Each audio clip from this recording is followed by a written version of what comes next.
Começou. Então, vamos levar nosso pensamento a Deus, a Jesus, nos conectarmos com a espiritualidade amiga, que tanto nos ampara, nos inclui, nos inspira. Pedimos a Deus para fortalecer todos os trabalhadores, todos os planos, com muito entusiasmo, muita alegria, muita vontade de fazer o bem. Que a gente possa também se sentir inspirado nessa grande vontade para o bem e contribuirmos com a nossa parte, vibrando em prol do próximo, estudando, nos instruímos para melhor ajudar. Que Jesus nos fortaleça e nos encaminhe sempre para o bem. Que assim seja. E assim Então, seja. eu vou fechar minha câmera para poder eu abrir aqui e entrar na página em modo tela cheia. Então, eu não vou ver se vocês estiverem pedindo alguma coisa para falar, vocês me param, tá? Vocês não toquem. Eu vou botar em tela cheia, que eu não vou ver ninguém. Então, continuando da semana passada, né, nós estamos falando do excesso de dedicação do Allan Kardec, quando começou a ter aquele problema, né, de olho, né, e o amigo dele, né, advertiu ele, né, que as forças humanas têm limites. O desejo de que o ensino progrida te leva muitas vezes a ultrapassar, ou seja, está falando com ele, propriamente dito, né? Sou aqui delegado de todos os espíritos que tão poderosamente têm contribuído para a propagação do ensino mediante suas sábias instruções. Poupa-te, portanto, por tempo indispensável, te será todo o vigor do corpo de espírito. É aquele famoso. Nós estamos todo mundo passando por isso, né? Eu acho que cada um no seu turno, e guardadas as devidas proporções, que a gente não é nenhum Allan Kardec, nem tem o comprometimento que ele teve, mas a gente dedica, né? E a gente pelo menos eu não sei quanto a vocês, mas eu tento aproveitar o máximo de tempo possível no trabalho, né, em favor do próximo, no sentido de dedicar horas do dia. Então, toda noite eu estou lá no grupo espírita, toda noite eu estou me dedicando a alguma tarefa específica lá. E alguns finais de semana também. Eu brinco até que é difícil achar 3 horas no final de semana para descansar, porque tem sempre, como diz, são demandas domésticas ou são demandas que a gente já se comprometeu no trabalho, né, do espírita e por aí vai. Mas é aquela coisa do equilíbrio, né, que a gente tem que ter e falar assim, não, meu limite é tal. É igual, acho que acontece com quem tem animais, né, a gente resgata tudo mais, mas eu cheguei num ponto que eu falei, não tem como, se eu pegar mais algum bicho, eu vou ter um prejuízo dos que já tem aqui. Então, meu limite de tempo, é o que eu falo, o nosso limite é o limite de tempo, energia e dinheiro. Então, assim, eu já estou no limite de tudo. Então, eu vou fazer o melhor que eu puder dentro desse limite, mas é lógico, fazendo com que as condições melhorem a ponto de que, mais para frente, quem sabe eu não posso ajudar mais. Tem isso em vista, né? De que a gente pode sempre aperfeiçoar, fazer em menos tempo e melhor algo que a gente já fazia antes.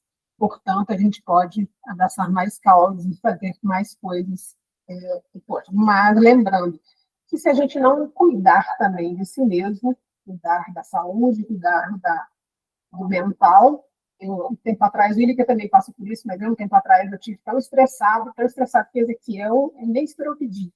Ele já foi direto, me mostrando o medicamento e fala, você tem que tomar cuidado, porque você está no caminho de pegar doenças que não era para você pegar, não estava no seu escopo pegar. Então, me deu um puxão de orelha e eu realmente dei uma acordada, né? Mas a gente tende a entrar num turbilhão de fazer coisas e não ter tempo para si, ou então não cuidar das emoções, e aí a coisa degringola, né? Então, ele fala que todo o vigor do corpo de espírito é indispensável, né? Porque nós, sem a saúde, sem o equilíbrio, a gente não consegue fazer nada, né? Então, a gente quer a gente aprenda a dosar o que a gente consegue fazer, o que a gente dá conta de fazer, sem estragar o veículo, né? Aline, Desfocando o nosso... Oi, pode falar, É interessante isso aí que você está falando, pode falar. a gente, desse estresse, que a gente acaba ficando num estresse tão grande que esgota-se fisicamente, provoca uma Uma enfermidade, enfermidade. alguma coisa Uhum. que não estava prevista e acaba que você não consegue ajudar ninguém, né? E eu aprendi mais uma que é o seguinte, às vezes você passa por determinadas conflitos que te levam a ter determinados sentimentos que você não sentia. Então, tipo assim, às vezes a Uhum. gente o que fica, não adianta somente eu estar fazendo o trabalho no bem lá na casa espírita, fazendo as outras coisas, e se eu não cuidar desse outro lado, às vezes. Né? Exatamente. Acaba que você fica num estresse tão grande que acaba te prejudicando. Tipo assim, não Sim, adianta nada fazer esse tanto de trabalho se e eu, você não se às vezes, cuida não cuida das emoções. Eu também, igual se está eu não. falando, estou indo lá todo dia praticamente. Mas eu deixei o estresse do trabalho me atingir de tal forma que já estava caminhando para o câncer. Que ela falou, já está. Não, eu vou tirar um remédio aqui para evitar um câncer. Tipo assim, eu já estava na via do câncer já. Então, Pois é. por quê? Ressentimento, frustração, raiva, porque tem coisas que a gente quer fazer e ou a pessoa, você vê que você trabalha com outras pessoas, as outras pessoas às vezes também não cuidam da emoção, acabam descontrolando, aí você acaba ficando frustrado e irritado com certos comportamentos, aí você fica irritado, você já começa a ficar com raiva, você começa a reclamar, você já começa a praguejar, você já começa a ficar sem paciência, você começa, aí aquilo vai uma bola de neve enorme, e não tem como, se alguém não te parar, você vai uma ladeira abaixo, né? Como É. você falou. Você vai acessando informações, emoções ali que normalmente não tinha necessidade nenhuma de acessar e mexer com ela. Mas isso prova o tanto que a gente ainda é imperfeito, o tanto que a gente tem que melhorar muito e vigiar, né? Às vezes a gente acha, porque está vivendo uma situação confortável, às vezes, tranquila, tipo assim, está tudo certinho, tudo dentro do planejado, mais ou menos dentro do planejado, a gente acomoda, né? E aí a gente não está sendo testado, na verdade, porque você está tudo na zona de conforto, você não está sendo testado, você está só paradinho ali na beira da margem da estrada. Mas na hora que a dor te cutuca, aí você vê o tanto que qual que é a sua reação, como é que você responde emocionalmente a isso. E aí a gente tem um termômetro para dizer, olha, sua situação está boa, não, olha ainda, você está tendo acesso de ira, você ainda tem impaciência, você está com raiva, você está sentindo um monte de emoções negativas ainda, que você não só vitaminar, né? Então, isso é um bom diagnóstico de que nível que eu estou, né, espiritualmente. Isso é bom, é aprendizado também. Ô, Elic, Oi. aí eu lembro de você. Tem atitude lá, se fosse numa empresa, eu mandava embora. Mas não tem como. Oh, é exatamente isso também. A gente pensa que Aí, não, é. mas o tarefeiro espírita ele é extremamente indisciplinado. E lá no coral eu vejo muito isso. No coral, eu tenho que ficar mandando calar a boca, porque a professora está dando a instrução e tem gente conversando em paralelo. Eu até na próxima brinco, eu falo assim, eu consigo tudo, fazer tudo direitinho, só não consigo fazer soprando, calarem a boca e ficar em silêncio quando tiver que ficar em silêncio. Na hora de cantar, todo mundo canta, mas na hora de ficar em silêncio é uma falação que não acaba mais. Eu falo, demorei 12 anos, eu pedi um milagre do coral, demorou 12 anos, então eu tenho esperança de que daqui 12 anos os sopranos consigam ficar calados enquanto a professora fala. Então, eu falo na brincadeira, mas isso me rende, primeiro, né, a, a pecha de chata, de controladora, né, de autoritária, e, na verdade, não sou autoritária, eu tenho coordenação, eu tenho uma responsabilidade.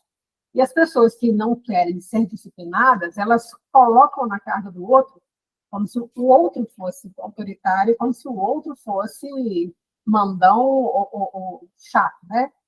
Na verdade, reflete o que o outro não dá conta de ser, né? Disciplina. Disciplina é uma coisa que incomoda muito, né? Então, mas Se lidar com o ser humano, principalmente na casa espírita, é um exercício, sim. A gente sai de lá marombado. Mas não é só na casa espírita, não, viu, Ana? Ah, não, eu sei. Eu falo porque eu limito Hoje, a minha convivência à casa espírita praticamente todo dia aqui em casa. Quando eu trabalho em casa, eu não saio né? Mas tem o trabalho, né? Trabalho é todo online, mas eu tenho que lidar com pessoas de vez em quando. Lidar com pessoas não é fácil. o seu campo de ação mais externo é lá na casa espírita, né? Eu Exatamente. falo que hoje em dia, para você lidar com, principalmente assim, mão de obra, nossa senhora, qualquer coisinha que você fala. Uhum. Teve um rapaz que eu estava trabalhando na empresa, aí lá a regra é assim, para ficar dentro da empresa não pode usar boné. Aí o cara estava usando boné. Aí o camarada falou, cara, você não pode usar o boné aqui dentro. Aí o cara queimou, ficou puto, achou que eu era ignorante e não queria fazer o serviço. Eu falei, mas o que que eu estou falando? Que eu fui agressivo com você para você ficar Nesse nível, né? com essa raiva toda, né? É uma regra que tem que ser cumprida, só isso. É isso que eu falo. As pessoas que são indisciplinadas, insubordinadas, elas ao invés de assumirem a própria indisciplina, a própria insubordinação, elas jogam a responsabilidade ao outro que foi agressivo, o outro que é autoritário, o outro que é mandão. Esse é o problema. Ninguém assume o próprio erro, né? Então, estou falando que a gente tem hora que resvala mesmo para o autoritarismo mesmo, porque tem hora que cansa, né? Cansa. Ó, às vezes tem que tomar uma atitude drástica. Mas é aquele aprendizado, né, Willi? Que nós, numa vida só, a gente não tem como resolver tudo, não. Né? Então, a gente vai tateando até achar o equilíbrio. Mas vamos continuar aqui. Mais alguém quer comentar alguma coisa? Não, é isso Vamos mesmo. continuar. Deslocando o nosso foco para a abordagem homeopática, encontramos muitas citações do campo filosófico, do pouco filosófico, dessa terapêutica, que corroboram ou indicam ao médico a valorização do encaminhamento dos homens para um modo de vida saudável. Uma vez que o conflito despertado pelas paixões, a indolência, excessos destrutivos, companhias depravadas que seduzem os mais frágeis, ação a inversão das doenças crônicas. Então, é aquela coisa. O nosso modo de viver, ele vai dizer o quanto de enfermidade eu vou ter. Né? Se eu sou dominado por paixões, violência, excessos, vícios, depravações, né? Isso fatalmente vai me acarretar enfermidades, porque eu estou indo contra a lei natural, quanto que minhas células estão programadas para fazer, quanto que o espírito tem na consciência de que é certo e que é errado. Né? Então, você pode ver que a gente fala, todo médico, né, indica, viva mais saudável, coma mais saudável, evita excesso, não fume, não beba, durma melhor, durma mais cedo, mais horas, né, nas horas certas, tenha disciplina, pratique exercício físico, por aí vai.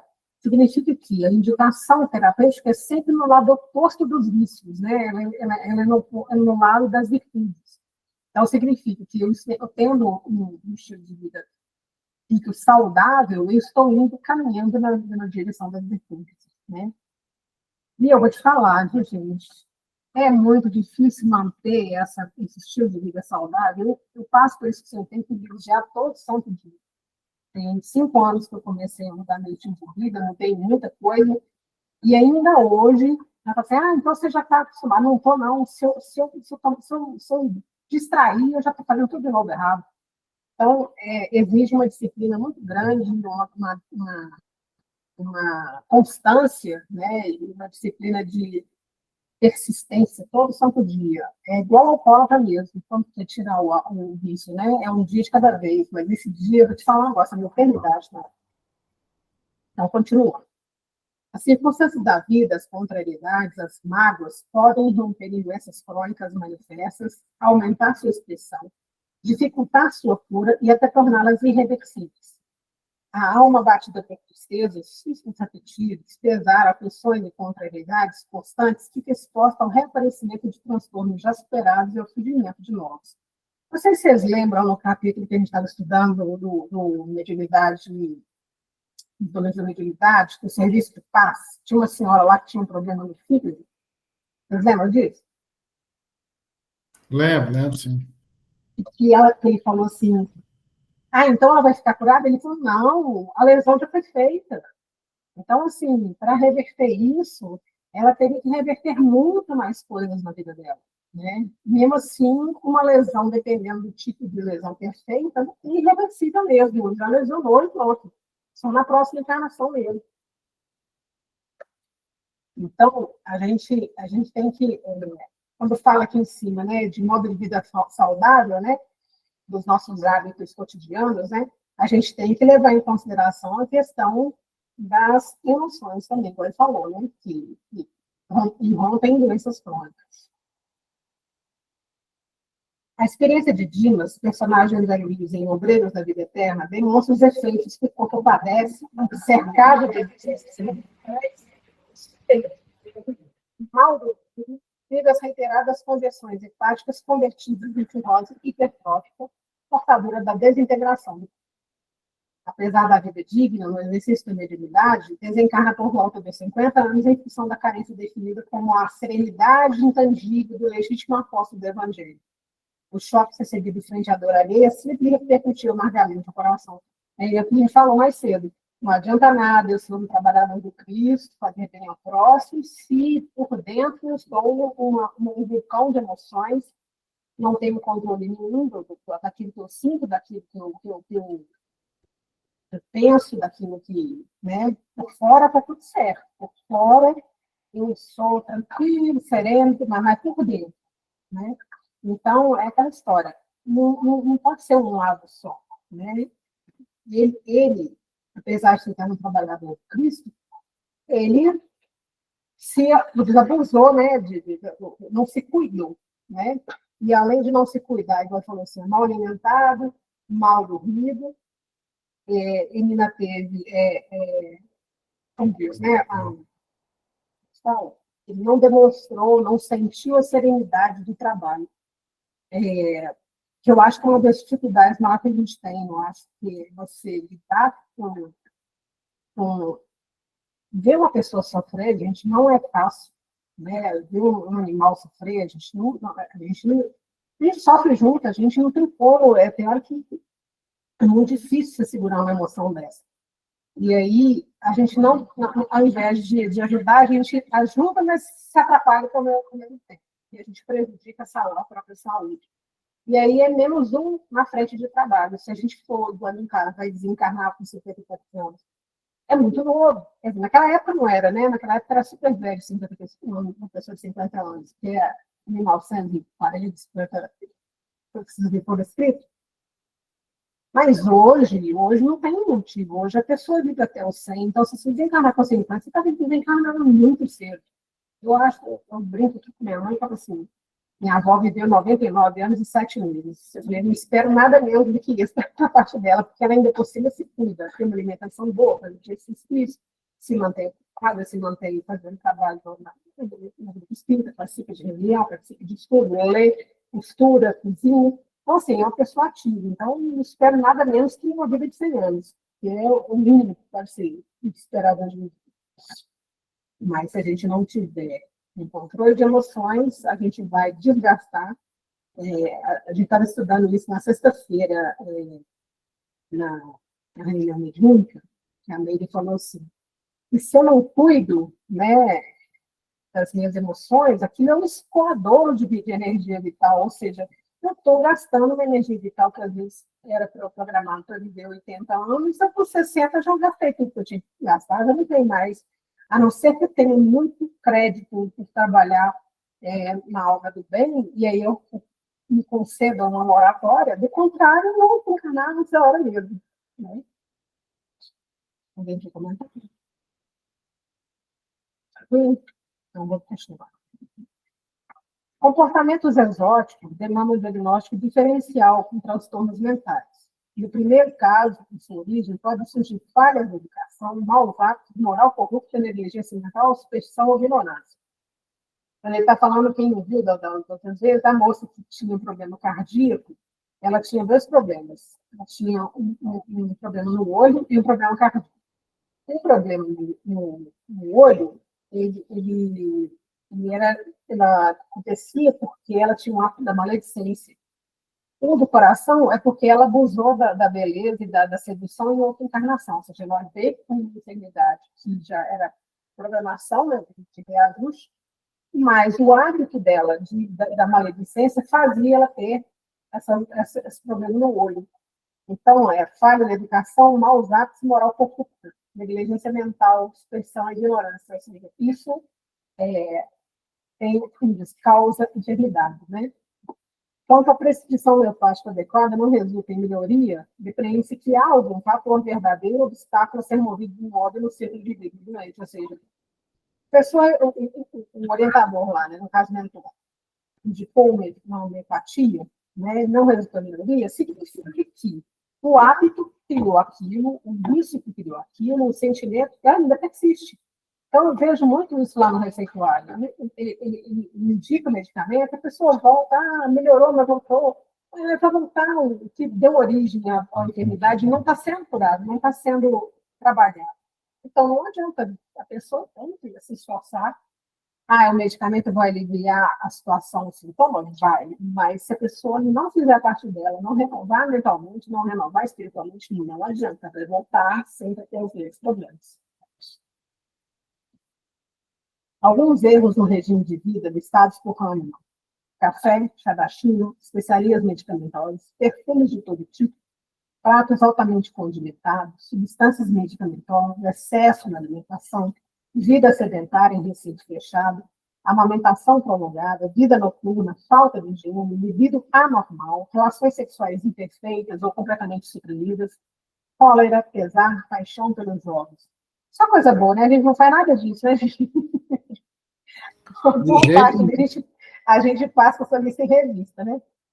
Ele adverte que todas as coisas devem, na medida do possível, ser evitadas ou removidas, a fim de que não impeçam ou impossibilitem a cura.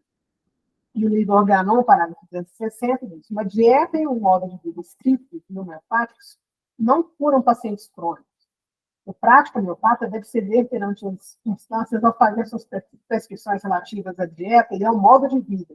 E procedendo desse jeito, ele atingirá muito mais seguramente, portanto, mais completamente, o objetivo de curar, do que por meio de uma insistência obstinada em regras estritas que não podem, em muitos casos, ser obedecidas. Ou seja, a renovação ela tem que ser verdadeira, ela tem que ser fruto de uma tomada de consciência. A pessoa só simplesmente, eu vou parar de comer carne porque espiritualmente é perigoso, é isso, aquilo, mas ela sente ainda um desejo enorme de comer carne, ela não está preparada para parar de comer carne, por exemplo.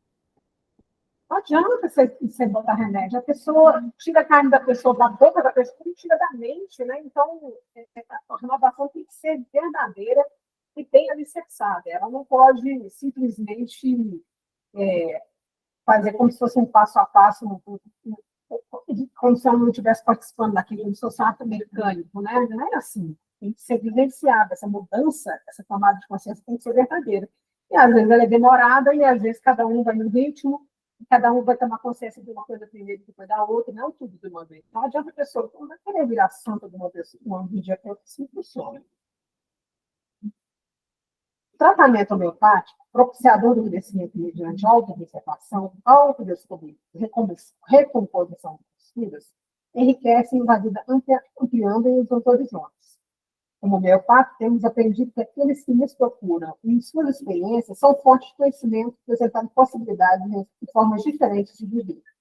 Portanto, o consultório tem sido um ambiente fecundo também no retorno da nossa evolução, cabendo-nos agradecer a Deus a bendita oportunidade de construção pessoal em tal contexto, pois a experiência pessoal confere-nos autoridade e vivência alheia e nos instrui a seguir profundamente. Então, o relato dele é nesse sentido, né, o autor dessa parte do livro, que ele é homeopata, então ele fala, né, que é todo um trabalho de auto-observação, auto-descobrimento, auto-conhecimento, né, e aquilo tem que ser trabalhado junto com o homeopatia. Não adianta querer só dar remédio, não adianta querer que a pessoa muda seu comportamento e eu não te dou nenhum alívio. Não é assim, né? Então, todo conhecimento ali com a observação, com as conversas, com o diálogo, né, é enriquecedor para os dois lados. Diante da abrangência de cada história de vida, de cada história de vida em serviço, inserimos o relato de uma paciente de quem a maledicência surge como traço de personalidade, um vício sutil. Seu depoimento bem ilustre comentava assim.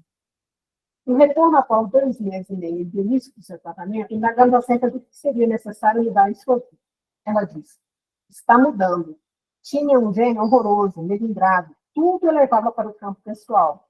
O episódio curioso aconteceu quando resolvi visitar minha sogra. Eu visito enfermos, e ela é idosa e doente. Durante o período que ficamos em sua casa, só falamos mal do meu sobrinho por horas, e a assunto rendeu. Dei corda. À noite, passei muito mal, dor no peito. Refletindo sobre a possível causa do desconforto, pois costumo repassar meio-dia à noite, isso é um hábito que a gente devia fazer, gente. Chegar no final do dia e fazer um balanço do que você conseguiu fazer de bom, o que você conseguiu ainda, o que você não conseguiu superar e os erros que ainda se comete por repetição. Então, ela fez isso, né? Então, ela, à noite, ela repassou o dia dela e percebeu que o que ela passou mal, assim, a única coisa que tinha acontecido diferente daquele dia, que poderia indicar que seria o fato gerador desse passar mal dela, foi o fato da maledicência, né? Então, eu vi que estava relacionado aos comentários da tarde. Estou com o propósito de me policiar. Antes eu era assim e não via. Estou nesse questionamento. É deficiência que quero corrigir, vendo que faço, gosto de falar dos outros. Antes não via, era natural ser assim. Então, quantos hábitos a gente antes nem pensava, nem raciocinava que estava errado. A gente nem imaginava que estava errado. Ainda, quantos ainda a gente tem hoje, que a gente nem tem ideia do que a gente tem, os mais grosseiros, do tipo, eu não vou matar, eu não vou roubar, eu não vou trair, não, essas coisas, mais grosseiras a gente percebe. Mas os pequenos, as coisinhas pequenas, pequenas corrupções do dia, né, que a gente faz, dá um jeitinho aqui, dá um jeitinho ali, e a gente vai fazendo do dia uma série de pequenas corrupções. E a gente tem que se questionar se o que a gente está fazendo está certo ou errado nisso. E aí, naquele caso, ela falou assim, é uma deficiência que eu quero corrigir, porque eu faço e gosto de falar do outro. Mas antes ela nem sabia que ela fazia isso, que isso era errado. Ou seja, estamos um ponto à frente, né, Wanda? Assim, ela já está tomando consciência. Né? Mas entre a tomada de consciência, perceber e conseguir corrigir, né, aí de novo, repetição, tentativa e erro, por repetição, até conseguir mais vezes não falar mal do que falar mal. Né? Até por fim, não falar mal de jeito nenhum. E por fim, nem pensar mal de ninguém. Alguém quer comentar? Então, vou continuar. Alice, Oi. Aline, então o caso é o seguinte, uma pessoa chegou perto de mim, eu vou te contar uma fofoca. Aí eu falei para ela, o que você vai me contar? Vai me ajudar alguma coisa? Vai ser legal? Porque se não for, eu prefiro não escutar. Uhum. Então, assim, Exatamente. tem hora que Parabéns. eu falei assim, não, eu prefiro não escutar, porque aí ela ficou toda sem graça, foi embora. Ela falou, gente, não dá. E aí a gente escuta cada coisa. Tem as amigas da minha esposa chegou perto ela e falou, você fuma? Não. Você bebe? Não. O que você faz? Você é crente? A gente tem que escutar isso direto. Se é beata, se é Gente, Deus. Eu falei falar, assim, fanático, é difícil. e, Não aproveita a vida. hoje eu fazendo um trabalho voluntário, a pessoa me perguntou, falou, você fuma maconha? Eu falei, não. E crack? Também não. Ah, mas você é crente também? Eu falei, gente, tá virando a coisa tão assim, para eles tão Banalização, natural, né? Exatamente. é igual a fofoca, né? A fofoca, Uhum. às vezes, é o que estava escrito ali, às vezes você dá asa para a pessoa, mas as consequências vêm depois, né? Exatamente. Lembrando que todo vício gera algum descontrole celular, né? Algum desequilíbrio celular. Então, tudo que eu faço considerado não virtuoso, eu estou emitindo para a minha célula um comando que ela não está preparada para fazer, ou seja, a ordem natural dela não está preparada para fazer. E usa respeitando para a gente. A célula já nasce programada para fazer certos tipos de função. E aí, quando a gente manda um pensamento desse, ou um hábito desse, né, um vício desse, a gente está mandando um comando que ela não era para fazer. E aí ela começa a dar câncer, começa a dar bastante coisa. Então, a gente tem que tomar muito cuidado com os nossos comportamentos, nossos sentimentos, nossos pensamentos, porque vai impactar diretamente no equilíbrio das nossas células e lógico, vai gerar enfermidades. Pode continuar ou seria que alguém quer mais comentar alguma Pode continuar, Vi. coisa? Comportamentos pedem repetição. A repetição não incorpora e, sem o comprometimento pessoal, visando limites padrões, transforma-se em vício. Então, tudo que eu não faço, eu faço sem pensar, repito, aquilo vira um hábito, vira vício. Né? Como o uso do cachimbo, que deixa a boca torta sem que o usuário se dê conta. Eu já ouvi falar isso, gente, que a pessoa que fuma cachimbo acaba ficando com a boca torta, mesmo não fumando, ela fica com a boca torta porque ela já está acostumada com a presença do cachimbo na boca. E é isso que deforma, né? O nosso caráter fica deformado por causa desses vícios. Ao reavaliar posturas, percebemos que o regime de vida saudável tem seu lugar. Sua importância é inegável, mas longe está de ser o único elemento a promover a cura. Todavia, com certeza, nos aproxima dela. A ele associamos o tempo e o esforço como componentes em minha análise. Ou seja, eu renovei minha atitude, renovei minha forma de pensar, mas agora eu preciso pôr em prática. E o pôr em prática, às vezes, demanda a repetição, demanda um tempo para eu conseguir, de uma vez por todas, alejar aquele comportamento do meu cotidiano. Então, a tomada de consciência é o primeiro passo, mas ainda tem uma longa caminhada de reabilitação pela frente. Cada conquista incorporada reflete a própria evolução, quer seja dilatando possibilidades, quer ser manifestando virtudes. Ao introduzir como ferramenta de trabalho o auxílio ao próximo e a nós mesmos, nele identificamos, antes de tudo, um convite à reavaliação da forma como atuamos, utilizando os recursos que nos são disponibilizados no dia a dia para a conquista da coroa da vitória. Então, as ferramentas nós temos, a gente tem que começar a utilizar. Então, é esse hábito que a gente adquiriu ao longo de todas as eras que a gente vem reencarnando, com esses vícios, com os maus comportamentos, não vão ser tirados de um dia para o outro. A gente precisa trabalhar, tomar consciência de que o primeiro é identificar o que está errado, é o primeiro passo. Vamos identificar, tem um problema nessa área. Eu tenho uma dificuldade nessa área. Então, agora, a partir de agora, eu vou começar a prestar atenção. E aí, nesse prestar atenção, eu vou ver que eu repito isso muitas vezes durante o dia. E aí eu fico me afligindo assim, poxa, de novo eu falei mal 5 vezes de várias pessoas hoje. Aí, na próxima vez que estiver prestando atenção, eu vou falar 4 vezes. Assim. Aí, depois do tempo, eu vou continuar falando mal, mas eu vou falar 3 vezes de 4. E aí, devagarinho, a coisa vai se incorporando ao meu comportamento. E aí, chega num ponto que nem só eu não vou falar mal, como eu também não vou pensar mal de ninguém, nem fazer julgamentos. Então, mas isso aí é para o outro nível, né, gente? Isso aí vão um passo de cada vez, né? Mas é que nós temos todos os recursos disponíveis dentro de nós, as ferramentas estão dentro de nós, para a gente começar a utilizar e fazer isso funcionar. Mas a gente tem que se esforçar nesse sentido. É isso.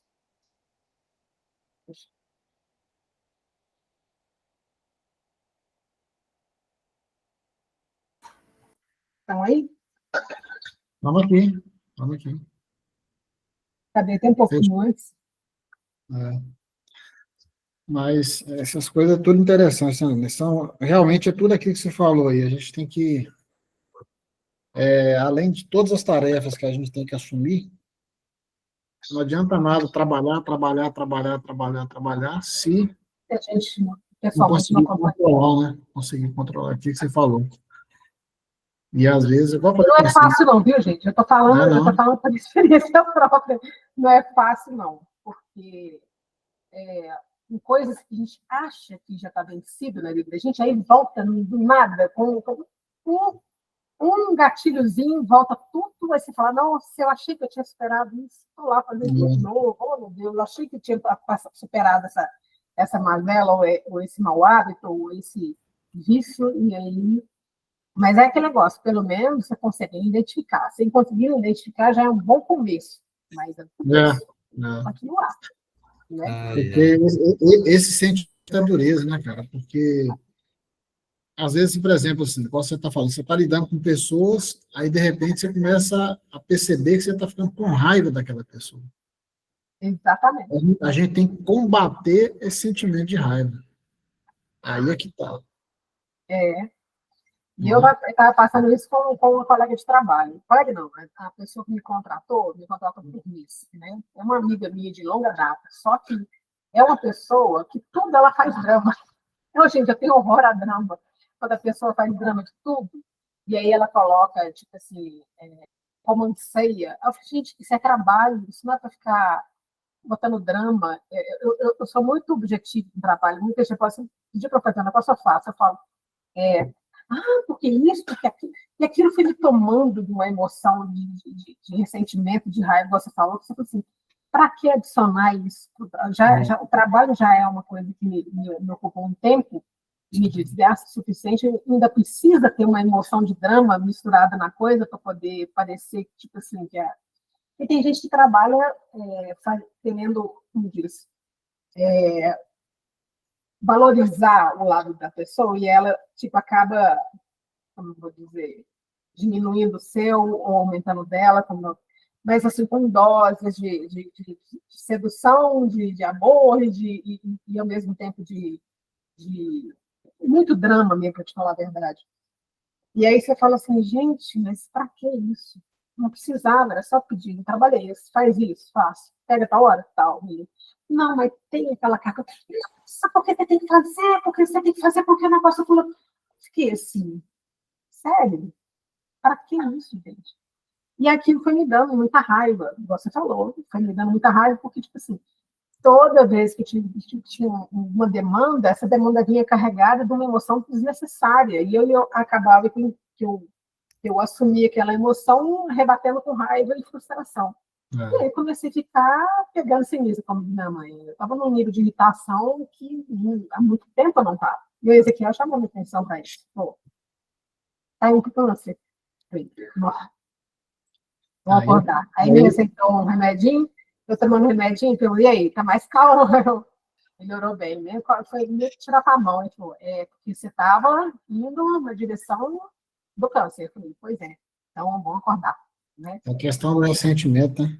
E é difícil, né, porque igual o Joseph falou, acho que dessas semanas aí, que para poder aprender a amar, tem que ter paciência, né? Trabalhar com a paciência. Não tem como amar sem ser paciente. Exatamente. Aí é difícil. Mas é aquela coisa, a gente aprendendo a identificar desde os pequenos sinais, já é um bom indício. É o começo, como eu falei. Não resolveu, não. Identificar não resolve o problema, não. Mas você identificando, você já está melhor que a maioria que nem que acha que está fazendo certo o tempo todo. Né?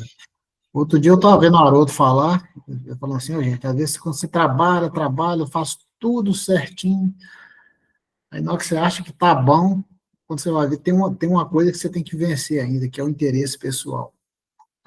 Se você não conseguir abrir mão do seu interesse pessoal, você ainda não conseguiu conquistar a felicidade. Assim, aí é difícil, né, cara? Nossa. Tipo assim, parece a impressão que dá, quando fala assim, é que a gente dá a mão, que é o braço, né? Deu o braço, que é o corpo inteiro, que é o cabeça, que é a alma. Né? Você quer o quê? Minha alma? Quero salva, quero nossa alma limpinha. Sim, é difícil demais chegar nessa alma limpinha, viu, gente? Pelo amor de Deus. Mas a gente tem que se esforçar e correr atrás de melhorar. Então, isso tudo, aproveitar o tempinho que a gente tem, né? Eu estou escutando o Haroldo aquela parte do estudo do Gênesis, né?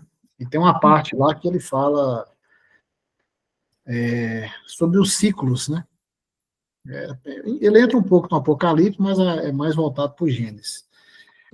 É interessante a gente estudar um pouco sobre isso, essa questão de ciclos. Ele fala que o Emmanuel, né? Ele sempre dá algumas dicas com relação a isso, a questão dos ciclos.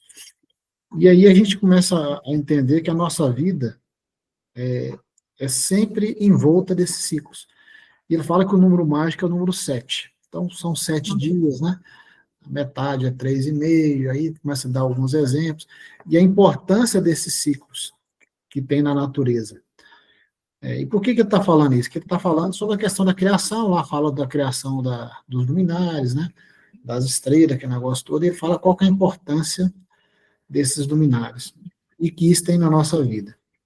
Então, aí ele fala assim, uma coisa que me chamou a atenção, que tem alguns ciclos na natureza que duram 520 mil anos. 520 mil anos. E que para a espiritualidade, esses 520 mil anos é um dia. Nossa. Né? É um dia. Então, ele até brinca assim, O tempo é bem relativo mesmo, né? ué. A Então, percepção de tempo é muito relativa.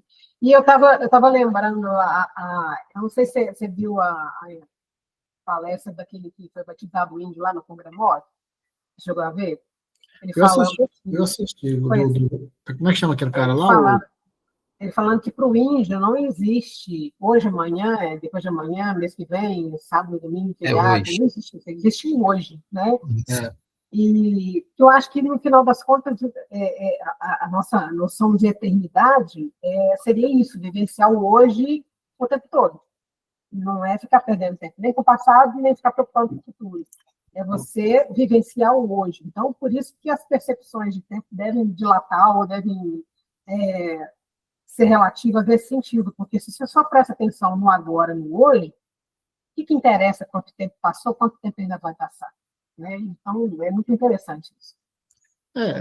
Eu perguntei ao Deus sobre isso, né?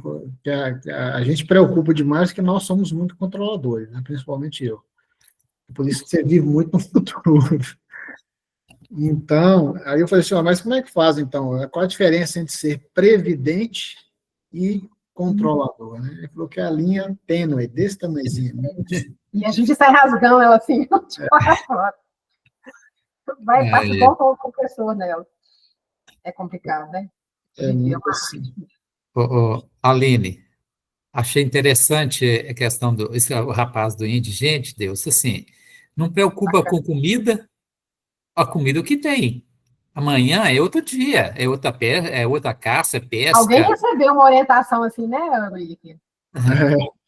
Olhar lírios no campo, não preocupa, não tem. Eu falei, gente, Deus, está totalmente fora o que hoje a gente preocupa com o futuro, o que eu vou deixar? Se eu adoecer, como é que eu vou fazer? Eu recebi a orientação assim, André. Trabalha, vai deixar para os outros comer aí. Pois é. Eu tenho um vídeo que eu passei para o pessoal no Instagram também, de um rapazinho falando exatamente isso. Aquela louça que você não usa porque vai esperar uma ocasião especial, uma coisa que você não faz porque os outros vão pensar, e aquele momento especial que nunca chega, e você vai viver um futuro que talvez nem aconteça, e às vezes, igual ele falou assim, um fulano lá que deixou uma adega, juntou vinhos e bebidas caríssimas ao longo de tantos anos, e no final das contas ele morreu, não aproveitou nenhuma dessas bebidas, né? Não apreciou nenhuma delas, e no final das contas ficou para quem estava, como disse, para os herdeiros dele, que no final das contas chegaram, foram abrir, estava tudo vinagre. Coisa triste. Ou seja, né? Viver de futuro e não viver o presente. Esse é o problema. E a nossa vida é tão curta, né, Lina? Que se a gente for parar... Demais. A gente quer 50 mais. A gente vê o tanto que a gente tem mais passado do que futuro. Mas é isso mesmo. Isso aí. Mas é isso aí. Então é isso. Então, vou pedir para o Willi fazer a oração final, e a gente vai encerrar. E eu vou passar o estudo agora para a parte da série. Eu devo terminar o estudo dela, o conteúdo, passar para ela hoje, e aí ela vai preparar para o próximo. Bom? Tá ok. Então vamos lá. Então vamos todos relaxar, né? Fechar os olhos, nos conectarmos com Deus e o nosso Mestre Jesus. E agradecer mais uma vez, né, pela oportunidade desse trabalho, de estarmos aqui reunidos em seu nome, com esse aprendizado, e que possamos sempre colocá-lo em prática em todos os instantes das nossas vidas, né? Que é isso que é importante. Então, Pai nosso que estais no céu, santificado seja o vosso nome, venha a nós o vosso reino, seja feita a vossa vontade, assim na terra como nos céus. Pão nosso cada dia nos dai hoje, perdoai as nossas ofensas, assim como nós perdoamos a quem nos tem ofendido. Não nos deixeis cair em tentação, mas livrai de todos os males. Que assim seja. Ok. Um abraço, uma boa semana para Obrigada. vocês. Até domingo que vem, gente. Até daqui a pouco. Acaba. Um abraço.